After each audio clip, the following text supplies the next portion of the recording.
Ukraine के साथ जारी इस जंग में चेचन लड़ाके रूस की सेना के साथ मिलकर अलग अलग शहरों पर ताबड़तोड़ हमले कर रहे हैं। लेकिन इसके बाद भी रूस को अब तक कुछ खास हाथ नहीं लगा। कई दिनों तक राजधानी कीव को घेरे रखने के बाद भी रूसी सेना शहर में घुसने तक में नाकाम रही। इसके बाद राष्ट्रपति पुतिन ने जंग में चेचन लड़ाकों को उतार दिया। दावा किया गया कि पुतिन ने सबसे पहले चेचन कमांडर रमजान कादिरोव को हर हाल में मारियोपोल जीतने का आदेश दिया, जिसके बाद कादिरोव और उनके लड़ाकों ने शहर पर कब्जा जमाने के लिए पूरी ताकत झोंक दी और वहां जमकर तबाही मचाई। उन्होंने रूसी सेना के साथ मिलकर यूक्रेन के सैनिकों पर इतना जोरदार हमला बोला कि उनके पैर जमीन से उखड़ गए। बाद में रूसी सेना और चेचन लड़ाकों ने दावा किया कि उन्होंने मारियोपोल के बड़े इलाके से यूक्रेन की सेना को खदेड़ दिया है और शहर के ज्यादातर बाहरी इलाकों पर कब्जा जमा लिया। लेकिन यूक्रेन की सेना ने रूस के इस दावे को सिरे से खारिज कर दिया। यूक्रेन के मुताबिक मारियोपोल पर कब्जे के लिए रूसी सेना ने चेचन लड़ाकों के साथ मिलकर हर मुमकिन कोशिश की, लेकिन उसकी सेना ने उन्हें शहर पर कब्जा जमाने नहीं दिया। हालांकि इस लड़ाई में पूरा शहर खंडहर में तब्दील हो गया और युद्ध के दौरान सैकड़ों लोगों की जान चली गई। लेकिन अब चेचन कमांडर रमजान कादिरोव ने एक वीडियो जारी कर यह चेतावनी दी कि आने वाले दिनों में रूस की सेना यूक्रेन की राजधानी कीव समेत दूसरे शहरों पर कब्जा करने के लिए अपनी पूरी ताकत लगा देगी। रमजान कादिरोव के लड़ाके पूरी दुनिया में अपनी बर्बरता के लिए बदनाम हैं। कहा तो यह भी जाता है कि डोनबास के इलाके में जहां पर रूस की सेना अकेले यूक्रेन से उसकी टेरिटरी नहीं छीन पा रही थी, वहां कादिरोव के लड़ाकों ने ही रूस के सेना के साथ मिलकर यूक्रेन को घुटने पर ला दिया। पुतिन कादिरोव की ताकत को जानते हैं, इसीलिए जेलेंस्की को घुटने पर लाने के लिए पुतिन ने नया प्लान तैयार किया है, जिसकी जिम्मेदारी रमजान कादिरोव को दी गई है। मतलब ये कि आने वाले दिनों में यूक्रेन में और तबाही मचेगी।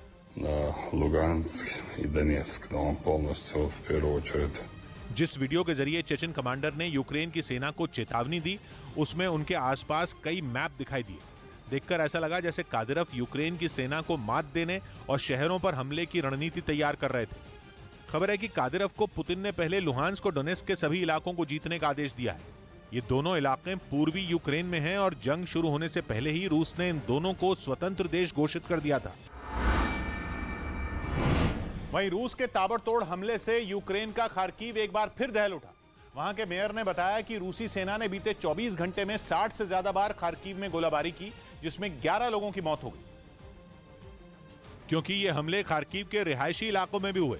वहां से जो तस्वीरें सामने आई उनमें साफ दिखा कि वहां के एक इलाके को रूस की फौज ने अपने निशाने पर लिया और वहां जबरदस्त गोलाबारी की, जिसकी गूंज से लोगों में दहशत भर गई। एक वीडियो रूस की तरफ से भी जारी किया गया, जिसमें उसके टैंकों का काफिला खार्किव में आगे बढ़ता दिखाई दिया। उनमें कुछ जेड के निशान वाले टैंक भी नजर आए, जिन्होंने काफी दूर से ही कुछ जगहों पर ताबड़तोड़ हमले किए। उधर रूस ने दावा किया कि उसने यूक्रेन के S-300 मिसाइल डिफेंस सिस्टम को मार गिराया। S-300 को दुनिया के शानदार एयर डिफेंस सिस्टम में एक माना जाता है, जिसे यूरोप के किसी देश ने यूक्रेन को दिया था। लेकिन रूस की मिसाइलों ने यूक्रेन के निप्रो इलाके में इसे ढेर कर दिया। इसका एक वीडियो भी सामने आया, जिसमें यह S-300 मिसाइल डिफेंस सिस्टम एक सड़क के किनारे छिपा दिखा। लेकिन रूस ने इसे ढूंढ निकाला और अपनी मिसाइल से सीधा निशाना लगाकर उसे उड़ा दिया। इसके बाद वहां धमाके से पूरे इलाके में सफेद धुआं उठता नजर आया। यही नहीं, रूस का दावा है कि उसने इसी तरह यूक्रेन के 3 और मिसाइल डिफेंस सिस्टम तबाह कर दिए। हालांकि स्लोवाकिया ने साफ किया कि उसने जो डिफेंस सिस्टम यूक्रेन को दिए उन पर हवाई हमला नहीं हुआ। S-300 डिफेंस सिस्टम दुश्मन की मिसाइलों और लड़ाकू विमानों को पल भर में मार गिराने की काबिलियत रखता है, लेकिन उस पर रूस की खतरनाक हाइपरसोनिक मिसाइल ने जिस तरीके से हमला बोला, उससे इस हवाई हमले की चर्चा दुनिया भर में होना तय था। यही वजह है कि अब रूस के दावे के बाद स्लोवाकिया को भी इस बहस में कूदना पड़ा। तो वहीं रूस ने यूक्रेन की सेना के काफिले पर एयर स्ट्राइक करने का दावा किया।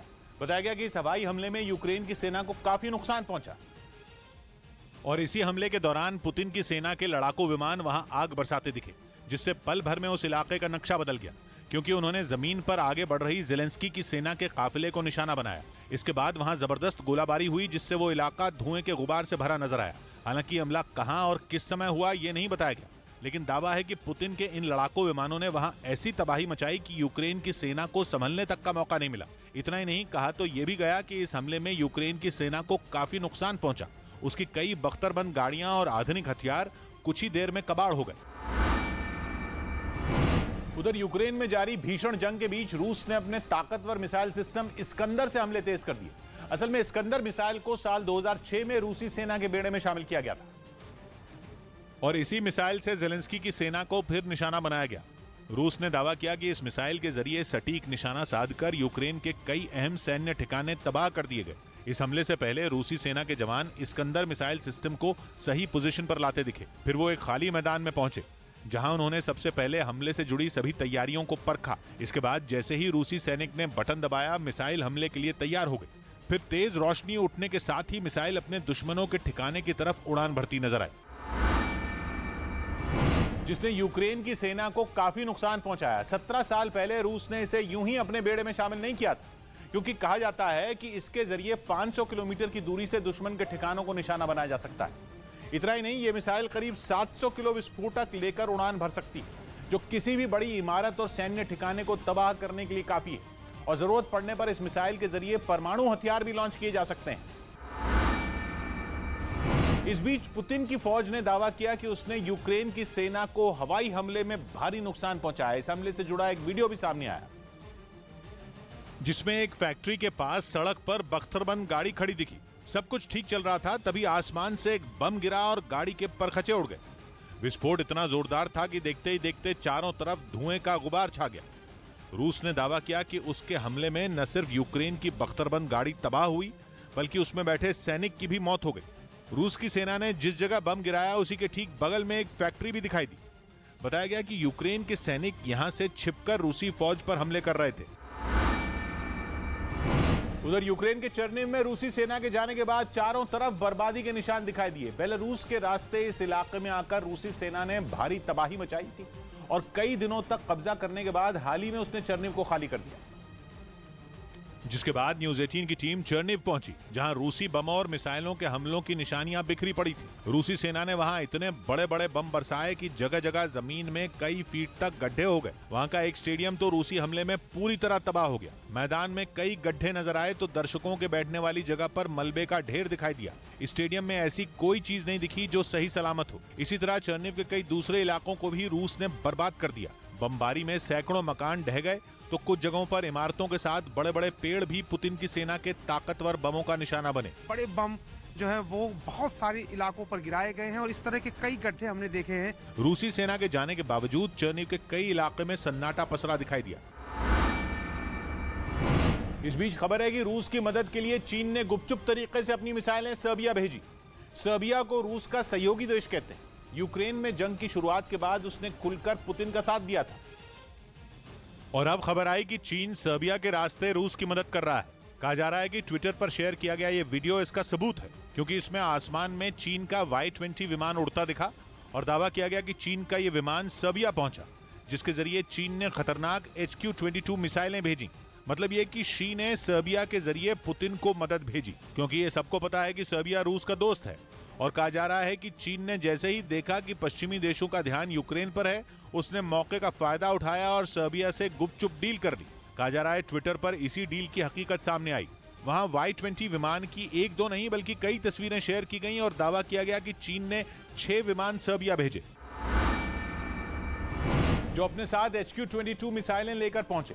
अमेरिकी वेबसाइट द डाइव की रिपोर्ट में 6Y-20 विमान रात को तुर्की के हवाई इलाके से जाते हुए दिखाई दिए। दावा किया गया इस्तांबुल के ऊपर से गुजरकर ये विमान सर्बिया की राजधानी बेलग्रेड पहुंचे और वहां एयरपोर्ट पर उतरे। ये बात इसलिए और बड़ी हो जाती है क्योंकि ऐसा शायद ही कभी हुआ हो कि 6 Y-20 एक साथ उड़े और एक साथ सर्बिया पहुंचे, जिससे यह भी साबित हुआ कि पिछले कुछ सालों में चीन ने अपना ट्रांसपोर्ट सिस्टम जमीन से आसमान तक पहुंचा दिया। यही नहीं, यूरोप के देशों के लिए भी यह खतरे की घंटी है, क्योंकि यूरोप के ज्यादातर देशों को पुतिन फूटी आंख नहीं सुहाते और शी और पुतिन की दोस्ती रोजाना पक्की होती जा रही है। सर्बिया का तो दोनों देशों से रिश्ता है और इसीलिए चीन के विमानों के सर्बिया में लैंड करते ही बातें बननी शुरू हो गईं। हालांकि इस बारे में चीन ने जो बयान दिया उसमें उसने ये बात नहीं मानी।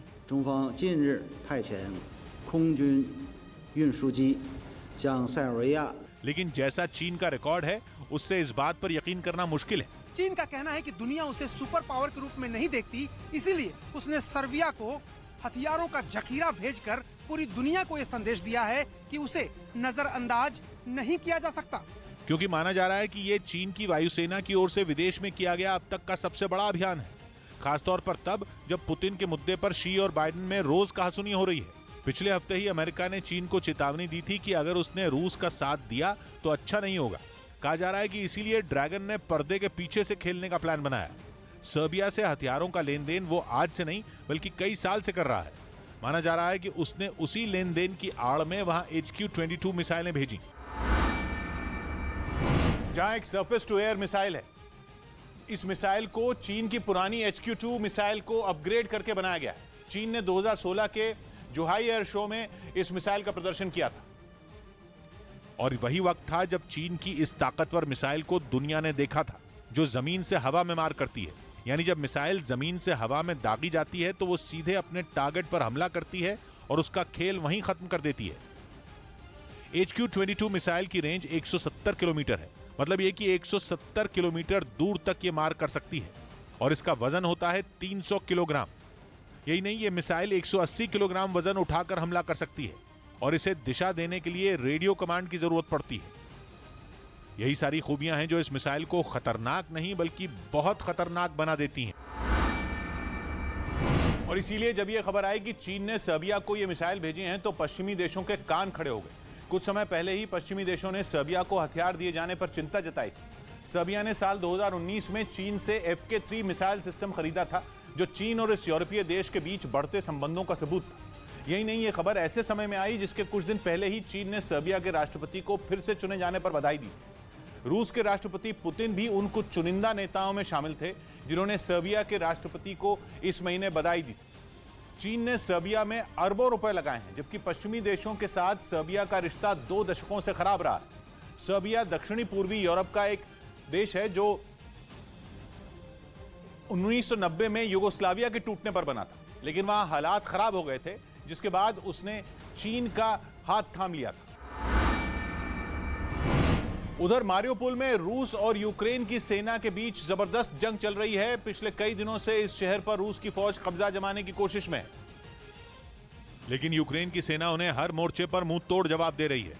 इसका एक वीडियो भी यूक्रेन की तरफ से जारी किया गया, जिसमें मारियोपोल शहर के एक इलाके में घुसे रूसी सेना के एक टैंक को यूक्रेन ने मिसाइल से निशाना बनाकर तबाह कर दिया।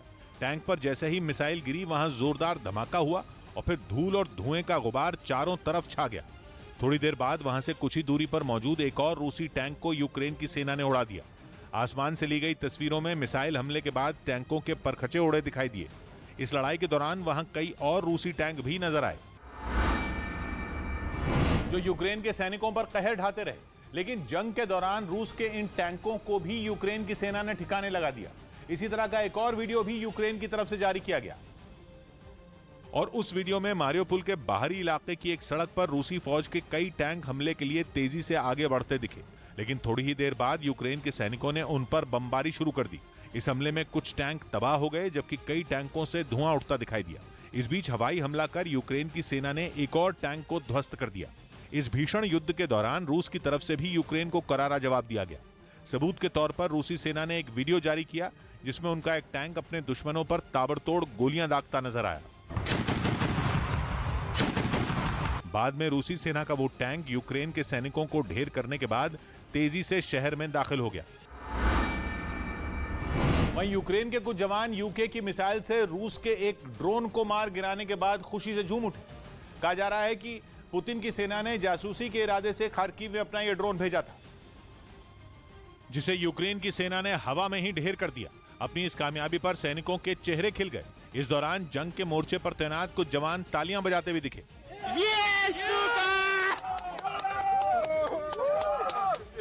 दावा है कि जेलेंस्की के जवानों ने यूके में बनी स्टार स्ट्रीक मिसाइल से यह कारनामा किया, जिसका एक वीडियो भी सामने आया। इसमें जोरदार धमाका होता दिखाई दिया, जिसके बाद यह ड्रोन टुकड़े टुकड़े होकर जमीन पर गिर गया। यूक्रेन के जवानों ने अपनी इस कामयाबी के लिए बोरिस जॉनसन सरकार को भी धन्यवाद दिया, क्योंकि इस एयर डिफेंस सिस्टम का इस्तेमाल करने के लिए ब्रिटेन ने यूक्रेन के सैनिकों को ऑनलाइन ट्रेनिंग दी थी। इससे दागी गई मिसाइल करीब 5000 किलोमीटर प्रति घंटा की रफ्तार से अपने टारगेट की ओर बढ़ती और इसी वजह से दुश्मन के लड़ाकू विमानों और हेलीकॉप्टरों को संभलने तक का वक्त नहीं मिलता। सिर्फ 14 किलो वजन वाले इस एयर डिफेंस सिस्टम का कंधे पर रखकर भी इस्तेमाल किया जा सकता है।